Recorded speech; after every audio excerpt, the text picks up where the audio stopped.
2 weeks ago today, the Michigan Wolverines were on a plane leaving from Ypsilanti, Michigan to the Big Ten tournament in D.C. when the plane had what the NTSB called a rejected takeoff. High winds caused the pilot to try and abort the takeoff. He hit the brakes but couldn't stop the plane in time. It went off the end of runway 23L, across a road, through a chain link fence, and came to rest just before smashing into a stand of trees. Michigan, a fifth-place team in its own conference, then went on to win 6 games in 11 days, beating 4 ranked teams in the process and finding itself now in the Sweet 16. Andy Katz spoke with John Beilein on Sunday. You've talked about it on the podium. We can't ignore what happened with this team. Mm-hmm. How scared were you? You know what? I was so focused on. Kathleen's got a big bruise on her arm, and I don't want to sound like Braveheart here, but I was like just trying to keep my wife safe. I was the one without the seatbelt, and I think when it's going through, I think I couldn't see anything, so you couldn't be too scared. I think if I had seen, a ditch ahead or a cliff ahead, or I would have been a little bit different. It was just you didn't have time to be scared. You just had time to hold on. But as soon as we stopped, man, you could feel everybody.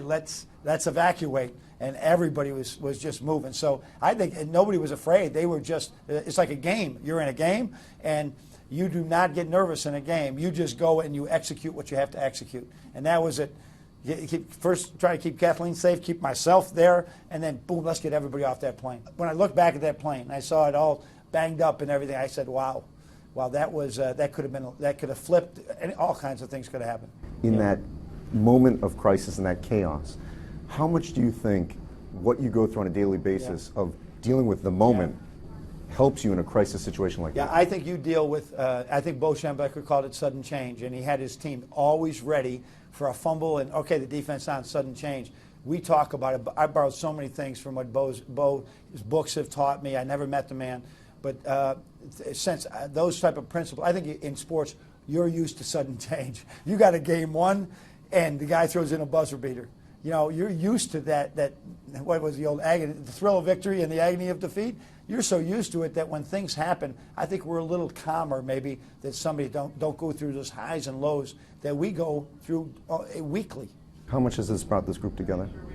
I don't think, you have to admit that forever, that they didn't need much, but that really has brought the entire team now into a position where they will never, this team will have a legacy like no other team. Now that they've gone on this run, this legacy will be forever, and they'll always be connected by those 5 days. And now what's happened in the first rounds of the tournament. What are the chances now that this team can be a Final Four team? I'm going to tell you exactly what. Why not us? I said, has anybody worked harder than us? And no, does anybody have better togetherness than us? I said, you look at the Villanova teams, the Butler teams, all the ones that, that they probably didn't have mega stars on them, but just had great teams. And all of a sudden, they're winning a national championship. I learned that with that West Virginia team. I kept saying, when is it going to stop? Now, because this is unprecedented for us to be on this run. I said, I will never let that happen again. I'm not going to let those guys think about it stopping. We're just going to keep going and going like we're going to win it all. John Beilein talking to Andy Katz. Now I'm talking to Andy Katz. You kind of fight the urge to put too much weight into the plane going off the runway and how that. But he basically says it right there that it is a big factor in what's going on with them right now. Well, you can't ignore it. But you also have to acknowledge that prior to this, they were hot. Take away their game at Minnesota that they lost, the Northwestern game that everyone remembers, the Hail Mary. They were one of the hottest teams in the country. What this did, though, is bring them even closer together. I saw it last weekend in Indianapolis. There was a meeting after this incident where they got back on campus, and basically John Beilein said, you've got some choices here. We can forfeit the Big Ten tournament, but at some point we're going to have to get on an airplane for the NCAA tournament. And so there was no vote, he told me, but they basically collectively said, we have to continue to play. And the players said that once they got on the plane and they were okay with that and landed in Washington, D.C., they were at least able to put those fears behind them. But as you can tell from him, this was as scary a situation as anyone has gone through, and we all fly all the time. I thought it was interesting that he said that had he seen, clearly he would have been a lot more afraid. Couldn't see anything, and then you just act. And I do think that sports play a role in these kinds of instances. You're used to crisis situation. Okay, what do we got to do? We got to deal with the moment. Let's get out of here. Let's get everyone safe, and get away from the plane. Can you basically point to that incident and say they are a better basketball team because of what they went through? I don't know if you can say X and O wise they're a better team, because they were already getting better and better, and we saw that over the weekend, especially someone like Mo Wagner, who played with tons of energy and helped them lead them to their victory over Louisville. But they are a unit now. If there was any distractions, they don't exist. And on a fun side, we saw the video of him with the Super Soaker coming in. And John Beilein, great guy, great coach, kind of serious at times.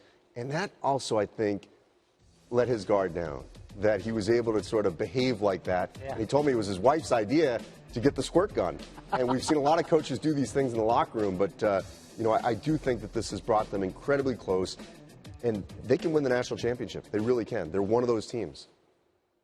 He had a great run with West Virginia. Was it the Pittsnogle era? Evan Pittsnogle. Evan Pittsnogle, and now his son Patrick Beilein. And now he answered that question about this is a Final Four team. What path do they have here now as they try to get to that point? Well, I mean, they're in a tough bracket, there's no question, but they're going against an Oregon team that doesn't have Chris Boucher, that Rhode Island obviously took, pretty far down that game. The other side of the bracket, they got a Purdue team. If Purdue gets by Kansas, they've already beaten. And then if you play Kansas in the Elite Eight in Kansas City, but Kansas didn't win the Big 12 tournament in Kansas City. I know they didn't have Josh Jackson, but they can match up with Kansas because they can make shots, so their guard play, is comparable. And if Wagner can play the way he did against Louisville, then they potentially have an advantage against Landon Lucas. So not easy. None of this is easy in the Sweet 16, but it is legitimately possible that this run could continue. And what's interesting, Ward Manuel is the athletic director at Michigan. He was the athletic director at UConn. Just throwing this out there. UConn was a 7th seed in 2014. Michigan a 7th seed here in 2017. All right, it's all working out. It's all coming together.